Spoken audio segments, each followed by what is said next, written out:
Hi there, good afternoon. This is Scott McCormick speaking. I'm just probably doing not quite a gap filler, but I'm gearing up to get ready for the HSCT when I go to it over in London, and really looking forward to it. I'm totally geared up, and yeah, I'm full of nothing but hope for it. And again, I'm really desperate to get the word out for this to as many people with MS that's still in the relapse remitting phase.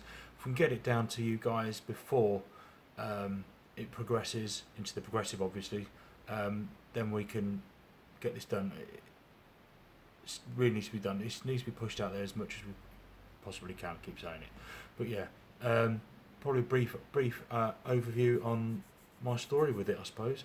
Again, my support I'm getting from the MS UK magazine, it's been great. So Sarah Jane Lampay, yeah, really helpful all the way through. Guidance on conduct and things like that, yeah, really helpful. And again, as we've discussed, I want this to get out to as many people as we can. And as much as I'm not a big fan of the whole famous thing, it means nothing. It means nothing. If I can use it to get it out there, I will. But yeah, it means nothing to me. Anyway, yeah, I suppose my story so far with it was back in 2006. I was grafting away. I was on the Harriers, like you do, and went off to a family funeral up in Scotland, and my eyes started hurting. By the time I'd come back, it's about a week away from home. By the time I came back, over the following weekend, my left eye just turned off, completely and utterly off. Eye wide open, could see nothing but black. Like, you know, imagine yourself in a dark room with your eyes shut, no light. That's what I saw in my left eye when it was open. So it's like, I better go to the doctors for this.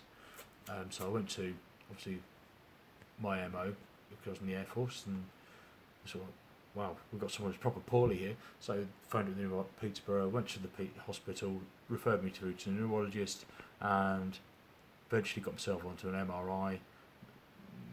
And in December, so this was in May, and then in December I was confirmed via the MRI scan that it was multiple sclerosis. I had all the lesions and plaques on the brain. They didn't do the spine. They just did my head, and that seemed to be good enough for them.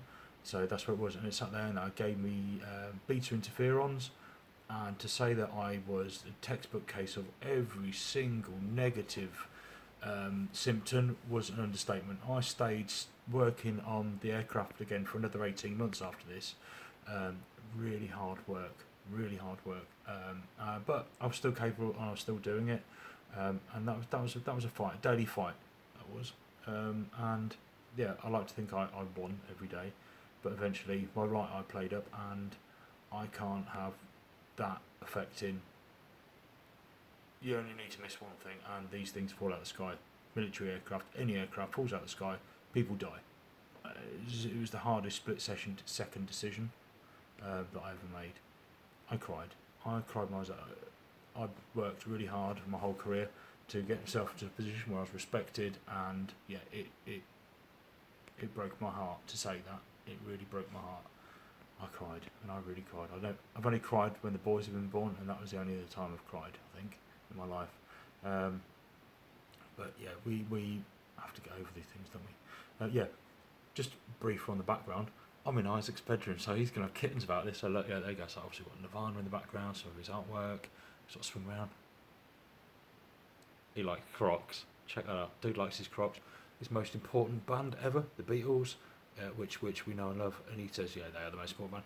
And then we've got Beers, Bongs and Bentleys. We've got Post Malone. So he went to see him at the weekend, actually. Great gig. He loved it. So yeah, that's right with that. But yeah, so yeah, it was the whole. Yeah, and that was when I sort of said about confessing up on the career. Yeah, that really broke my heart. That did. So yeah, but I was still functional. I could still go to work. So as much as that really hurt me, I can appreciate that there's thousands of people out there that have just had it far worse. And again, all of it breaks my heart. All the stories I've been hearing, I'm chatting to a few people via the the social media networks, and the people in this country have they've got it pretty bad. But when you hear about people in other countries, wow, it's like there is no God. And I've had a chat with him as well. So I'm going to this HSCT, I've had a really good stern word with him. Not a religious man, but I've had a really stern word with him. And there is no way that he's going to let me up there until I've calmed down and mellowed out a bit. But yeah, I've had a chat with him, and yeah, hopefully he doesn't think, oh, I'm not a bad person, so I'm not going downstairs, but it's upstairs where I'm going, and he's not going to let me up there until I've mellowed out and calmed down. I've told him after all the horrible things that happens in the world, giving children leukemia and all these, and all these other things that are out there. Yeah, I've had a good stern word with him. I ain't going nowhere. So yeah, I suggest we all take the same approach. Put the fear of God into God. So yeah, whoever he is, whichever one you like.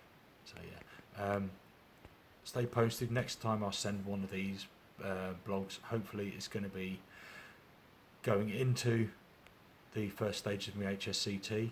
It's going to be just getting the bloods done and geared up, getting the stem cell treatment began down in Hammersmith.